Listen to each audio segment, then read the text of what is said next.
sekitar tahun 1950, tahun 50-an. Di tahun 50-an itu ada cerita paling menarik untuk dibahas.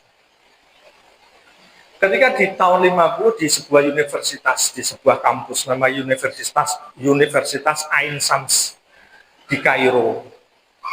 Kisah ini dituliskan oleh Syekh Mahmud Al-Misri dalam buku beliau yang berjudul Su'ul Khotimah, Al-Khauf min Su'il Khotimah.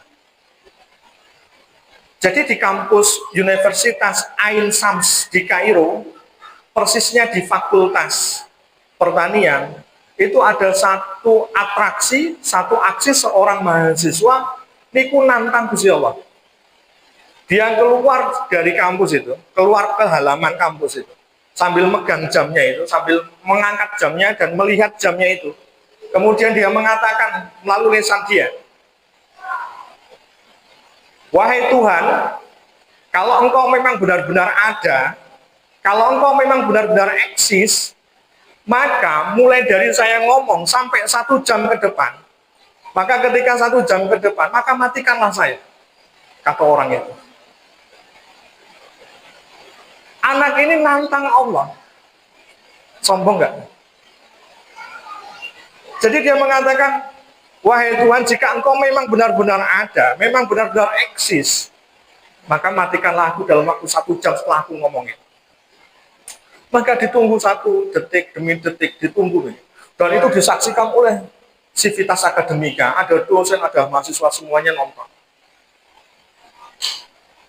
Pada saat detik, pada saat menit yang ke-59 sampai yang ke-60, yang ke-60, sampai kemudian 1 jam kemudian, atau ke-60 ya, menit yang ke-60, itu tidak terjadi apa-apa. Ketika tidak terjadi apa-apa, semuanya bubar. Kemudian dia dengan sombong mengatakan pada temannya, kalau memang Allah itu ada, tentu saya sudah mati dari tadi.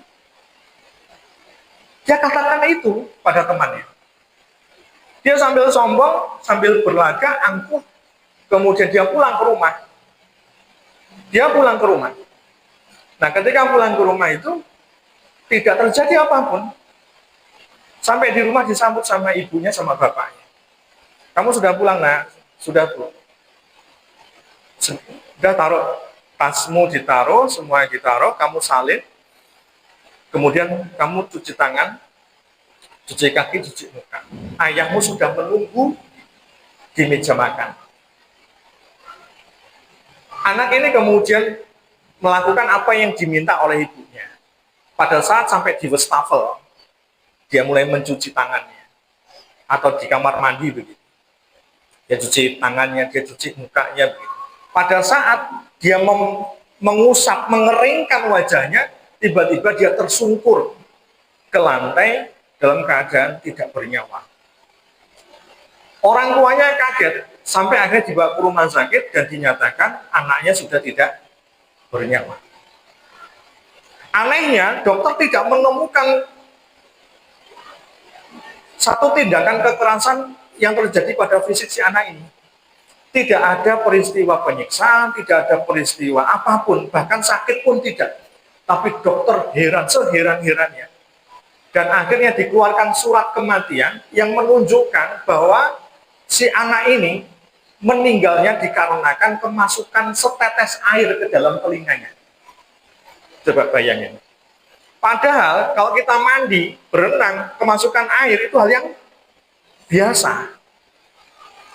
Tapi di dalam tulisan pernyataan si dokter, itu menyatakan bahwa si fulan ini mati, meninggal dunia disebabkan tidak ada penyebab yang lainnya kecuali hanya ditemukan 1 tetes air yang masuk ke dalam telinganya.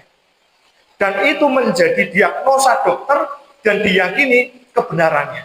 Bahwa si fulan meninggal dunia disebabkan karena masuknya setetes air ke dalam telinga. Logis nggak? Tidak logis. Tapi itulah yang terjadi, bagaimana Allah ingin tunjukkan kepada siapapun kita, jangan sombong. Ketika kita sombong, apalagi Allah yang ditantang, sombong Allah yang ditantang. Nantang karo sing gawe urip. Kan parah nih. Maka Allah akan hinakan dia dengan perkara yang remeh. Maka seorang Dr. Abdul Razak Naufal itu mengatakan, mengomentari si anak ini meninggalnya karena tetesan air yang masuk dalam telinganya, yang itu sungguh tidak lazim. Komentarnya gimana? Allah ingin menunjukkan kepada kita melalui si anak ini yang sombongnya minta ampun, yang dengan arogannya menantang Allah, gitu. Dengan cara menghinakan, Allah memasukkan setetes air ke dalam telinganya dan menyebabkan dia mati. Itu persis seperti seekor keledai. Yang menurut orang-orang ketika itu, keledai itu menurut orang-orang ketika itu, Allah alam, saya tidak tahu persis apakah ini mitos atau fakta. Kalau keledai itu, karena saya hanya membaca buku itu, kalau keledai kemasukan tetesan air, kemudian keledai itu langsung mati. Jadi Dr. Abdul Razak Naufal itu ingin menjelaskan, menerangkan kepada kita bahwa anak ini meninggal sebagaimana cara meninggalnya seekor keledai. Sifat jelek keledai itu kan dikandani kan mesti meringkik. Keledai ini hewan yang sering dimanfaatkan, yang sering digunakan sebagai perumpamaan di dalam Al-Quran maupun di dalam Al-Hadis. Setiap keburukan yang dilakukan oleh manusia yang mirip dengan keledai, maka akan disebut nanti kata keledai, himar. Himar itu, keledai itu kalau dengar azan, waconan Quran, dia ini nyepelek, ngeringkik. Jadi nek dikandani, nek ono wong dikandani apik, terus kok kupingnya ditutup, apa melayu, kuwi persis kaya keledai.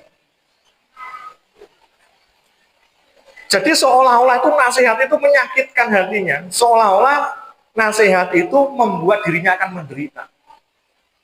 Nah, keledai itu ngono, nek krungu wacanan Quran iki terus muni-muni.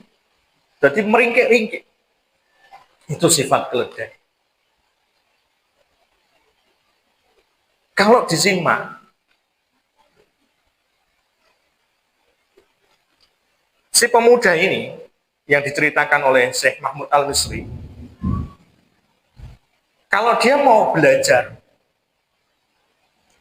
bagaimana dulu kapal Titanic di tahun berapa? 1912, kan jauh lebih tua daripada peristiwa ini. Ini kan peristiwa 1950.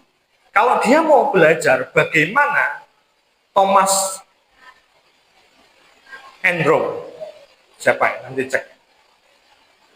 Perancang kapal Titanic itu ketika diwawancarai dengan pertanyaan begini, "Hey sir, wahai Tuan Thomas, seberapa aman kapal ciptaanmu ini untuk berlayar di Samudra Atlantik?" Apa kata si Thomas? Dia mengatakan, bahkan Tuhan saja tidak dapat menenggelamkan kapal ciptaanku. Sombong nggak? Dan itu kisah nyata bagaimana Allah tunjukkan kepada orang-orang yang sudah sombong. Yang sombong nggak perlu banyak, cukup satu, ada orang baik di situ, habis semuanya. Maka berwaspadalah. Waspadalah ketika di lingkungan panjenengan, circle panjenengan, konco bergaul panjenengan, ada orang yang sombong, ada orang yang bermaksiat, jenengan masih berada di circle itu, jenengan pasti ikut tidak selamat. Itu kata kunci.